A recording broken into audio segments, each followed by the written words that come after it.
Hey y'all, it's your math teacher, Mr. Boyd, back at it again, and today we're going to be talking about regression analysis. What we're going to look at today is two examples, one out of my real life that I actually do, and the other one's going to be an IB exam question, and by the time we get done, you should have a pretty good idea in the calculator of how to perform regression analysis and of what regression analysis is and what its purpose is. Okay, let's get into our first example. Guys, I really like fishing, and if you've taken my class, you've heard me talk about it. One of the most important rules of fishing is that you have to fish when and where the fish are, and you have to fish with what they like to eat, or you're not going to catch them. So today in our example, we're going to talk about some fishing that I do at the Bonneville Dam, and I'm fishing for a fish called an American shad, and there's a little picture over here so you can see what they are. They range from like 1 to 3 pounds.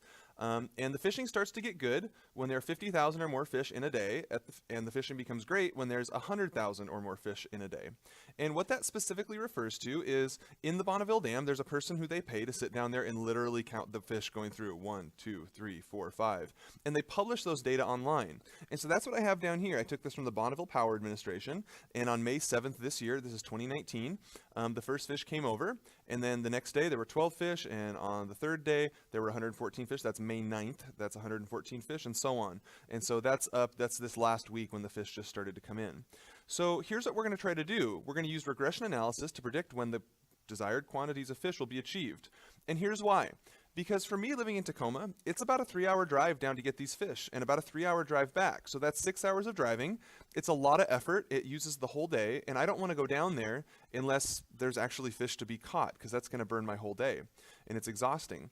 And also, I want to know in advance. I'm going to try to predict in advance when we're going to reach these numbers of fish so I can plan my weekends around it, because maybe if I think there's not going to be enough fish, then I'm going to make other weekend plans. But if I think that the fishing is going to be great, then my plan will be to go fishing down here.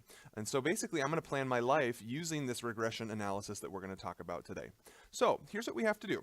We're first going to get these data into our calculator, and for the video, I've already preloaded it. If you're doing this at home, you'll need to probably pause and upload or type in the data. So I've got my list here in my TI Inspire, and we're going to try to visualize the data and see if we can get an idea of what patterns are going on. So I'm going to open up data and statistics. Let's look at the date on the bottom and the numbers of fish up top. And so there are the data. And I'm looking at this, and this looks to have some upward curve trend. It's not linear. We are going to look at different types of trends and see which one works the best. So let's do it like this. We go analyze in our menu. We're going to go into regression. And even though it doesn't look linear, let's just see what the linear would look like. Okay, and so the calculator is saying this is the line that best captures the trend in the data. And as we can see, it curves below and then it goes back up. That doesn't seem to fit the pattern very well. So I'm going to go back in here and get rid of that, because I don't think that's going to be a good model. One thing we might want to consider is, why do I need a good model? Well, with this model, the actual data trend up really quickly, but my line doesn't go up as quickly. So what would happen if I did that? I would end up going too late to go fishing, or I'd make weekend plans that I then either had to cancel or I'd miss out on fishing. So I don't want that. That's like the life consequence to me if I were to use this model. Let's try another one. So let's get rid of that one. So hide the linear. And let's go in and maybe we'll try, maybe you think it looks exponential, so we'll look at that one. So what's going on here? It's got that curve pattern now, and the calculator is nice enough to give me an equation, so thanks for that, calculator. But I have another problem. This exponential seems to be curving up a little bit steeper than my actual data are. The data seem to go out into here somewhere, and so maybe this model is too aggressive. Maybe that's saying that we're going to reach the correct number of fish too early, in which case, I'll have canceled all my weekend plans to go fishing, but then there's no fish, so I'll be sitting at home alone and bored. So I don't want that model either. I'm going to keep looking and see if I can find a better model. So give me just a second, I'll get rid of that one. So we'll hide the exponential, and let's try something else. This time maybe we'll try the quadratic. That looks pretty good. And here at the end, I have one of the data points that's above the trend line and one that's below. Guys, I think the quadratic model is what I want. So I'm going to take a minute, I'm going to grab a pen, I'm going to write down this equation, because now we're going to work on that a little bit to make our prediction. So 102x squared minus 1,711 plus 7,096. Now, there are two ways to answer those questions, because remember, what we're trying to do is figure out, when are we going to get to 50,000 fish, and when are we going to get to 100,000 fish or more? Because that's what I'm going to base my weekend plans around. So the easiest way to do this, I mean, yes, you could do it algebraically and you could use the quadratic formula or something like that, but what I think is quicker and honestly a lot more fun is if we do it visually and on a graph. So I'm going to take a minute and I'm going to type in my equation. So 102 x squared, and you can see where I'm typing in on the keypad here, so you can mimic that at home if you'd like. So minus 1,711 plus 7,096. Now, guys, if you're doing this at home, you're going to notice that I'm going way too fast for you to keep up. So you can either play the video on a slower speed if you really want to hear my voice slow down, or you can always pause and replay, because you're going to have to build in time for you to type stuff in. Now, this little pause I took gave me a chance to notice I forgot to type in the x right here, which is a mistake a lot of people made in class, so I'm glad I got a chance to fix that. And that doesn't quite look right, does it? Let's see why.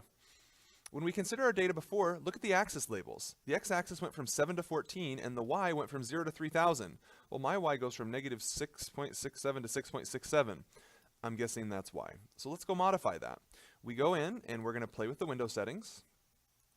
And I want to recall, what do these variables mean in context?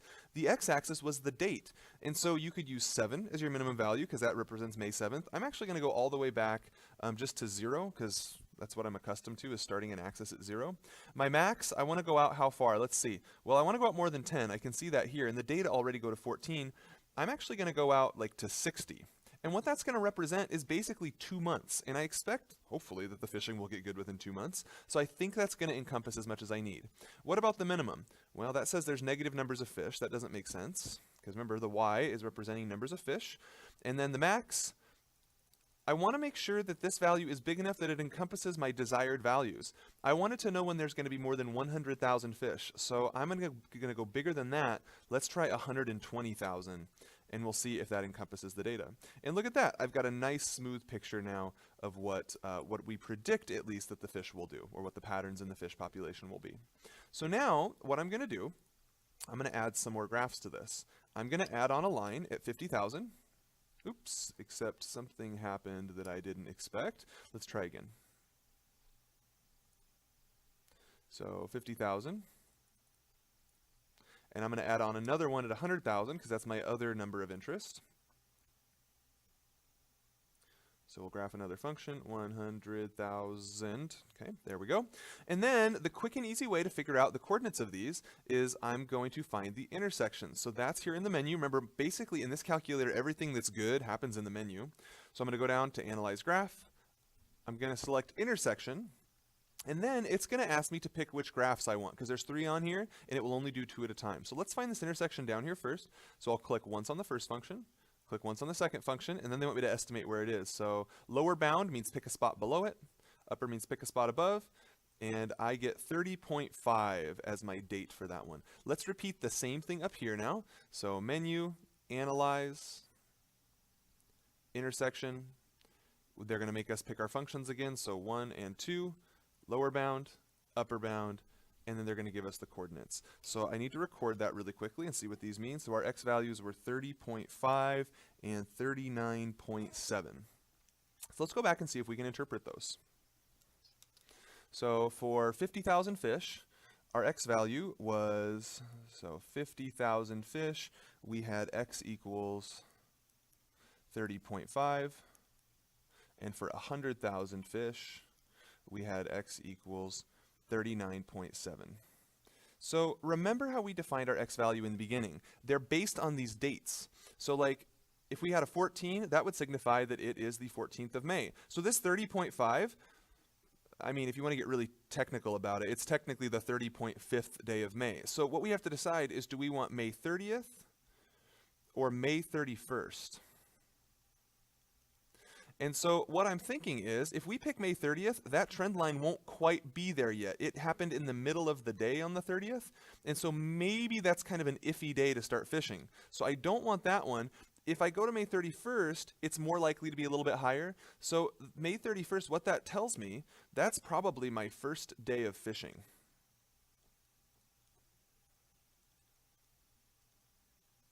And then let's come over here. What does 39.7 mean? Well, we have to be careful. How many days are in the month of May? It has 31 days. So if x equals 31 would have meant May 31st, then x equals 32 would have been June 1st. And so this is going to round to 40, which is 8 days beyond June 1st. So x equals 40 corresponds to June 9th, because that's 8 more days. So that's the first time when I'm likely to have really, really good fishing. And May 31st, well, I wouldn't want to go before May 31st because I'm likely to not have very good fishing. And I'm going down here to catch a bunch of them. I'm not going down on a long trip just to catch a couple. Okay, so guys, I hope you can see how this is a really useful, at least to me, a really useful way to use regression analysis. It's a way of looking at data, analyzing the pattern to try to pick a meaningful way to understand the trend to make predictions, and we want to try to get them right. Because recall, we looked at a linear model and that seemed to under-approximate. We looked at an exponential model and that seemed to over-approximate. And then we have sort of our Goldilocks quadratic model that hopefully gets it just right. I will tell you that last year, and granted, this year is a new year, so it's different data, but last year, June 9th is right when the fishing started to get fantastic. In fact, I was fishing on June 9th down there and did really, really well. So these are in line with historical trends, and I can feel pretty good knowing that I have a good estimate. Now that we have a basic understanding of regression analysis, let's attempt an IB exam question from a few years ago. Now, here's the good news.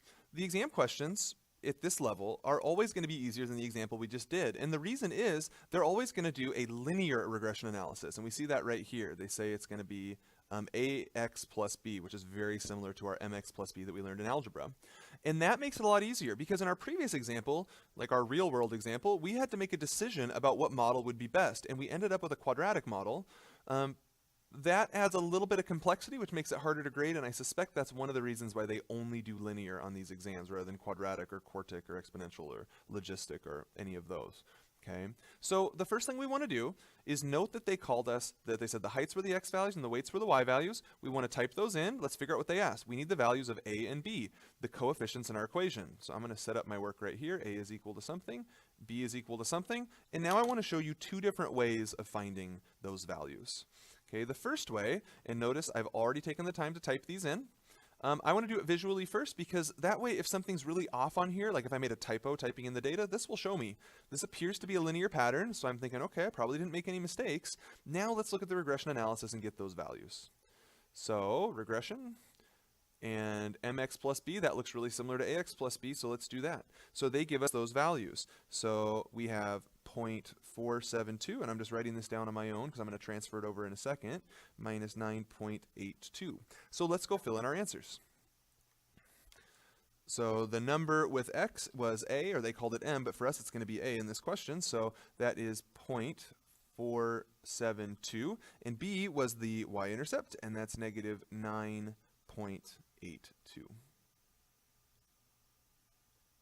And then just up at the top, I'm going to write the whole equation just so I have it ready to go in case I need it. So y equals 0.472x minus 9.82.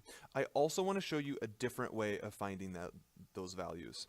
So you can also do it here in the table. And so if you scroll to the right, using the arrow keys up here, and you get over in some open space, we can do that same analysis just with calculations. So stat calculations, and we can run linear regression. You'll notice the command is the same thing here. It's just going to show it in a table. And then we have to give some inputs. So we'll use height as our x, just like we were asked to. We'll use weight as our y. Nothing more to be done, and it's going to spit those right out. So notice it gives us those same values there as well. So that's an alternate way of doing this question. Let's continue. 2, hence, meaning use what you just did. Estimate the weight of a man whose height is 172. So they told us height was x, which suggests to me that in this question they're saying x equals 172. So all I have to do is come up to this equation, and I'm going to type in 0.472 times 172 minus 9.82. And I'm just going to type that in on my handheld calculator that I have with me here. So 0.472 times 172 minus 9.82. Well, that's a lot of 2's, isn't it? And I get 71 point, and it'll round to 71.4. Now, I'm not organizing this very well because I don't have space right here, but I am going to make a note that we would expect them to have a weight in kilograms of 71.4 kilograms. Let's see if that makes sense. So we had at 170, it was 70 kilograms. At 175, it was 72. 172 is in between those, and the weight we got is in between. That suggests that our answer is reasonable. Now we're asked for the correlation coefficient, and that's a really quick, easy one. It's just a calculator trick, because that's always going to be r in here. So we're going to go down and look for R. R is 0.9966. Wow. Okay, so that rounds to 0.997. So I'm going to write it as R equals 0.997, excuse me, 0.997. And then we have to circle two of the following to describe the correlation between the variables. So first of all, is it positive or negative, or is it 0? Well, it's not 0. I can see that's a positive number, so it's not negative, which means it is positive.